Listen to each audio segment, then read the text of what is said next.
বাংলাদেশের রাজনীতি মঞ্চে যেন নিঃশব্দের ভিতরে শুরু হয়ে গেছে নতুন এক খেলা।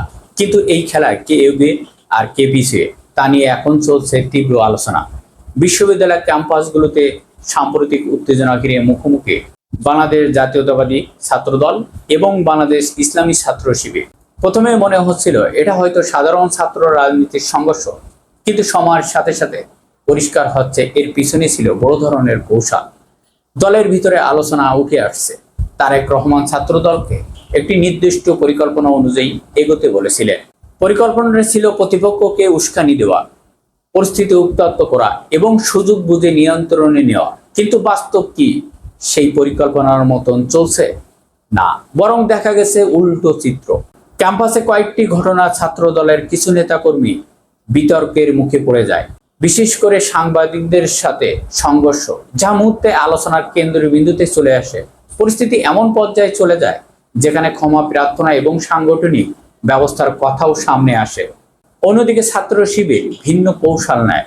মাঠের পাশাপাশি তারা বেছে নেয় online platform, Facebook, YouTube, TikTok.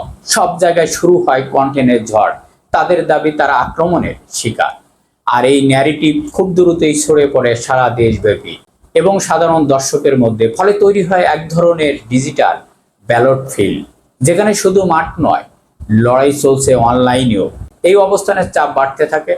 ফলে বাংলাদেশ জামাত ইসলাম ছাত্র দল বিএনপির হাইকমান্ডে দলের সিনিয়র নেতাদের মধ্যে আলোচনা শুরু হয়। এই কৌশল কি সত্যিই কাজ করছে নাকি উল্টো ক্ষতি হচ্ছে? বিশেষ করে মির্জা ফখরুল ইসলাম আলমগীর সহ শীর্ষ নেতারা পরিস্থিতি নিয়ে উদ্বেগ প্রকাশ করেন। এরপর আসে গুরুত্বপূর্ণ মোড়। তারেক রহমান সাহেব ছাত্র দলকে সংযত থাকার কথা বলেন, অর্থাৎ সংঘর্ষ থেকে সরে এসে আপাতত পরিস্থিতি পর্যবেক্ষণের নির্দেশ। এতে স্পষ্ট হয় প্রথম যে কৌশল নেওয়া হয়েছিল তা পুরোপুরি প্রত্যাশা অনুযায়ী ফল দেয়নি। বিশ্লেষকরা বলছে বর্তমান রাজনীতিতে শুধু মাঠের লড়াই যথেষ্ট নয়, ন্যারেটিভ, জনমত এবং মিডিয়া ম্যানেজমেন্ট এখন সবচেয়ে বড় ফ্যাক্টর। আর এখানেই দেখা যাচ্ছে নতুন বাস্তবতা।